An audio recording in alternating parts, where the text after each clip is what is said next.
This is Radhika Gaur with the session number 4 of your chapter Work and Energy, and in this session we are going to discuss about conservation of energy. So guys, हम potential energy क्या होती है, kinetic energy क्या होती है, work क्या होता है, इन सब चीजों के बारे में ऑलरेडी डिस्कस कर चुके हैं और इस सेशन में हम डिस्कस करेंगे कि कंजर्वेशन ऑफ एनर्जी क्या है. एक्चुअली फर्स्ट हम डिस्कस कर लेते हैं what conservation of energy actually means. Actually, according to the law of conservation of energy, energy can be transformed from one form to another. It can neither be created nor be destroyed. Law of conservation of energy ये कहता है कि energy ना तो कभी create हो सकती है ना कभी डेस्ट्रॉय हो सकती है. ये सिर्फ एक फॉर्म से दूसरी फॉर्म में ट्रांसफॉर्म की जा सकती है. Clear? That according to law of conservation of energy, energy can neither be created nor be destroyed. It can only be transformed from one form to another. Clear? The total energy before and after transformation always remains constant. लेकिन जो total energy होती है जो before and after transformation हमेशा constant रहती है. That is suppose करो हमने किसी light energy को heat energy में change करना है, तो light energy यदि 150 जूल है तो जो हमारी heat energy होगी वो भी 150 जूल ही क्रिएट होगी, ना तो वो डिस्ट्रॉय होगी बीच में ट्रांसफॉर्मेशन के टाइम, ना ही क्रिएट होगी और एनर्जी. दैट इज जो बिफोर ट्रांसफॉर्मेशन थी सेम वही एनर्जी आफ्टर ट्रांसफॉर्मेशन भी रहेगी. समझ आया? That law of conservation of energy states that energy can only be transform from one form to another. It can neither be created nor be destroyed and the total energy before and after transformation always remains constant. अब आती है conservation of energy during the free fall of a body. जब भी कोई body का free fall होता है तो उस टाइम पे एनर्जी कंजर्व कैसे रहती है हमें यहाँ पे वही डिस्कस करना है. Consider a body of mass m. आपको क्या करना है, एक बॉडी कंसिडर करो जिसका मास क्या है, m है, लाइंग एट पोजीशन b, जो पोजीशन b पे प्रेजेंट है. It is made to fall freely from a height h. उसे फ्रीली फॉल कराया गया एक हाइट h से above the ground. Clear? At point B पे हमें उसकी एनर्जी फाइंड आउट करनी है. At the start the potential energy is mgh. Obviously उसकी पोटेंशियल एनर्जी क्या होगी, mgh होगी, क्योंकि उसकी हाइट की वजह से जो एनर्जी है वो क्या होगी, mgh होगी, potential energy. Kinetic energy g होगी, जीरो होगी. क्यों? क्योंकि जो बॉडी है वो रेस्ट में है, रेस्ट में होती है तो काइनेटिक एनर्जी जीरो होती है, क्योंकि जो काइनेटिक एनर्जी है वो किस पे डिपेंड करती है, वो मोशन पे डिपेंड करती है, ऑब्जेक्ट के मोशन पे डिपेंड करती है. तो यहाँ पे पोटेंशियल एनर्जी mgh के बराबर हो गया, kinetic energy zero. That is potential energy is equal to mgh, kinetic energy is equal to zero. तो टोटल एनर्जी कितनी हो जाएगी, Pe plus Ke. That is potential energy plus kinetic energy, that will be is equal to the mgh. अब हमें निकालना है point A पे. Clear? Point A पे जब निकालेंगे तो हम सपोज करेंगे पॉइंट ए तक हाइट x है, यहाँ पे x है और ये h माइनस x है. C से B तक की हाइट h है. क्लियर? तो अभी हम इन तीनों चीजों को समझ के, that is A to B की डिस्टेंस x हो गई, A से C की डिस्टेंस h माइनस x और B से C की डिस्टेंस h. इन तीनों चीजों को अपने दिमाग में रखते हुए हम सॉल्व करेंगे potential energy at the point A and the point C. Clear? Point A पे फाइंड आउट करते हैं तो अभी हम देखते हैं it is falls, its potential energy will change into kinetic energy. जैसे ही बॉडी बी पॉइंट से फॉल होना स्टार्ट होगी तो उसकी जो पोटेंशियल एनर्जी है वो काइनेटिक एनर्जी में चेंज हो जाएगी. If B is the velocity of the object, यदि बी जो है वो ऑब्जेक्ट की वेलोसिटी है at a given instant, then its kinetic energy would be 1/2 mv². तो इस केस में उसकी जो काइनेटिक एनर्जी वो कितनी होगी, 1/2 mv². तो Pe इज इक्वल टू हो गया mgh minus x. Clear? Kinetic energy is equal to हो गया 1/2 mv². Clear? that will be is equals to 1/2 m into 2gx. तो काइनेटिक एनर्जी किसके बराबर हो गया, mgx के बराबर. तो टोटल एनर्जी क्या हो गया, mg bracket h minus x plus mgx. तो mgh minus mgx plus mgx हो गया, mgx से mgx कैंसिल हो जाएगा, टोटल बचेगा mgh. तो टोटल एनर्जी क्या आ जाएगी, mgh. क्यों? क्योंकि पोटेंशियल एनर्जी जो होगी जब बॉडी फॉल करना स्टार्ट करेगी तो उसकी h जो है वो डिक्रीज हो जाएगी, इसलिए पोटेंशियल एनर्जी आ जाएगी mgh माइनस x. पोटेंशियल जो काइनेटिक एनर्जी है वो 1/2 mv² रहेगी, v² is equal to 2gx होगा. तो 1/2 2gx हो गया। तो यहाँ से सॉल्व आउट करेंगे तो हमें ke मिल गया था mgx। जब उनको वैल्यू में पुट डाउन करा हमने तो mgh minus x plus mgx, तो क्या बचा हमारे पास total energy mgh। That is B point पे भी टोटल एनर्जी mgh थी और ए पॉइंट पे भी टोटल एनर्जी mgh के इक्वल ही है। अब फाइंड आउट करते हैं एट पॉइंट सी पे क्या होगा। S the fall of the body continues, जैसे जैसे जो बॉडी है उसका फॉल कंटिन्यू रहेगा, the potential energy would decrease, जो पोटेंशियल एनर्जी है वो डिक्रीज होती जाएगी, while the kinetic energy would decrease, जबकि जो काइनेटिक एनर्जी है वो इंक्रीज होती जाएगी, क्योंकि जैसे जैसे ऑब्जेक्ट फॉल हो रहा है उसकी जो पोजीशन है वो चेंज हो रही है और उसकी जो मोशन की स्टेट है वो इंक्रीज होती जा रही है, तो पोटेंशियल एनर्जी डिक्रीज हो रही है और काइनेटिक एनर्जी इंक्रीज हो रही है। When the object is about to reach the ground, जब ऑब्जेक्ट ग्राउंड पे पहुंचने वाला होगा तो h इज इक्वल टू 0 हो जाएगा। क्लियर, हाइट 0 होने की वजह से क्या होगा, पोटेंशियल एनर्जी 0 हो जाएगी और v will be the highest, और b जो है वो हाईएस्ट हो जाएगा।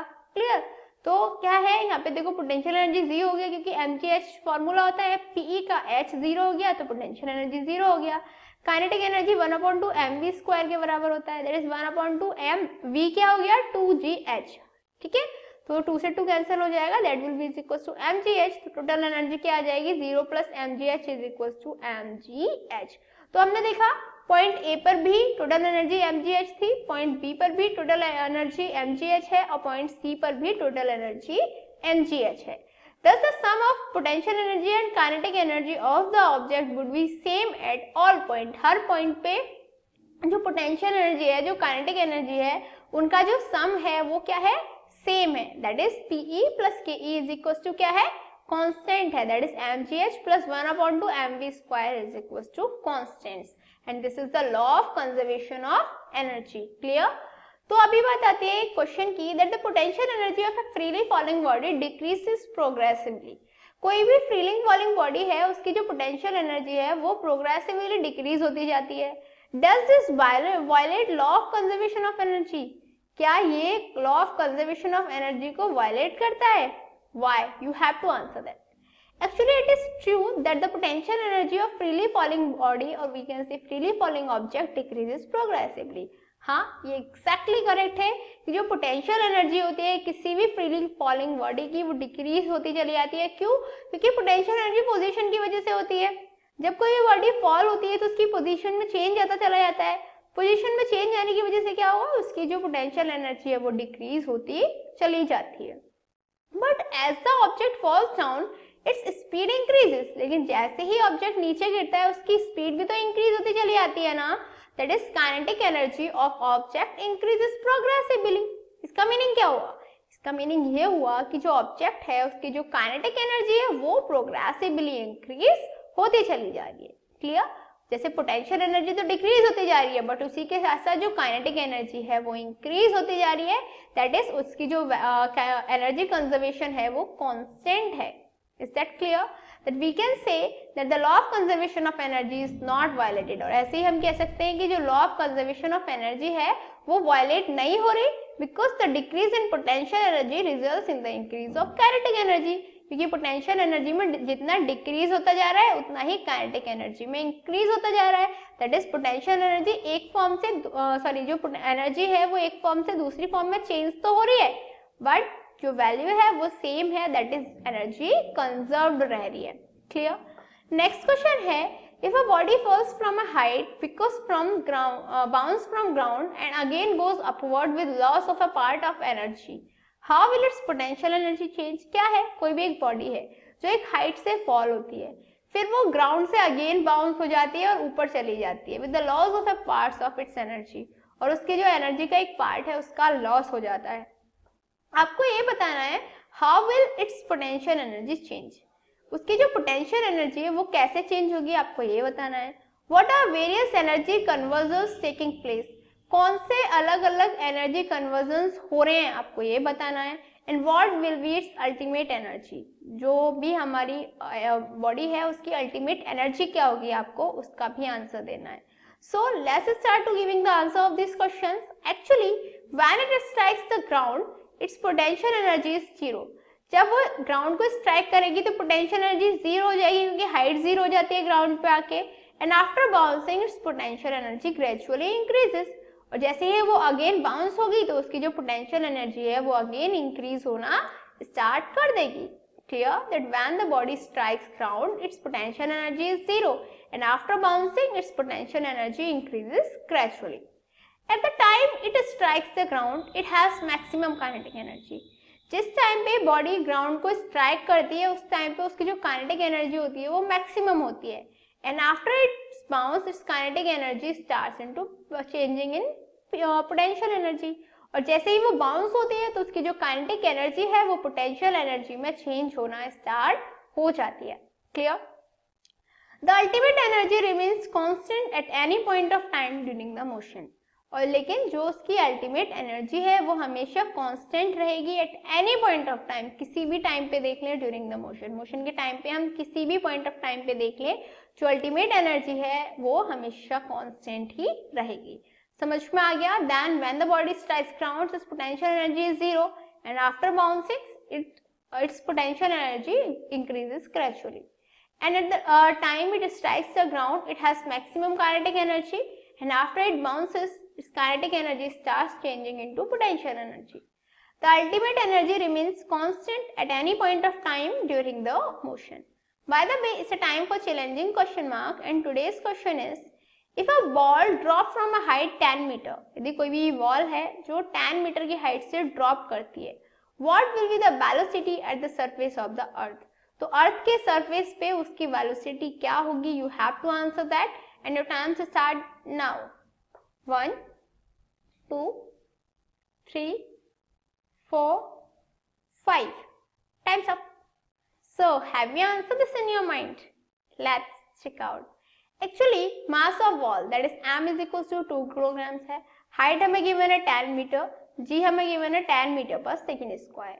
Potential energy at highest point will be is equals to mgh, that is 2 into 10 into 10, that will be is equals to 200 joule.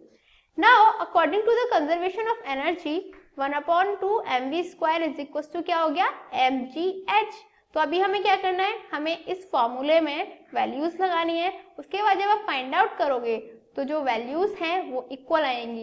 And now it's your task कि आप इसको solve out करेंगे and देखेंगे कि क्या energy equal आ रही है. यदि हाँ तो जो ऑब्जेक्ट है वो ऑब्वियसली क्या होगा? कंजर्व्ड रहेगा, वरना नहीं रहेगा, और हम जो रिक्वायर्ड वैल्यूज हैं उनको इजीली फाइंड आउट कर पाएंगे. So it's your task in this session, you have to complete that. For any queries you can comment below. So the thing is that what did we learn today? आज हमने क्या study किया? आज हमने study किया about the conservation of energy, about the law of conservation of energy, और हमने उसमें ये स्टडी किया that energy can neither be created nor be destroyed, it can only be transformed from one place to another, or we can say from one form to another. Energy न create हो सकती है न destroy हो सकती है, ये सिर्फ एक फॉर्म से दूसरी फॉर्म में चेंज हो जाती है, ट्रांसफॉर्म हो जाती है. क्लियर? उसके साथ साथ में हमने ये भी स्टडी किया कि जो एनर्जी है वो कंजर्व कैसे रहती है, कैसे हम और अच्छे बेटर तरीके से एनर्जी को समझ सकते थे, वो हमने यहाँ पे इस सेशन में समझा. I think this was enough for this session. In next session we are gonna discuss more about this chapter. Till then, good luck.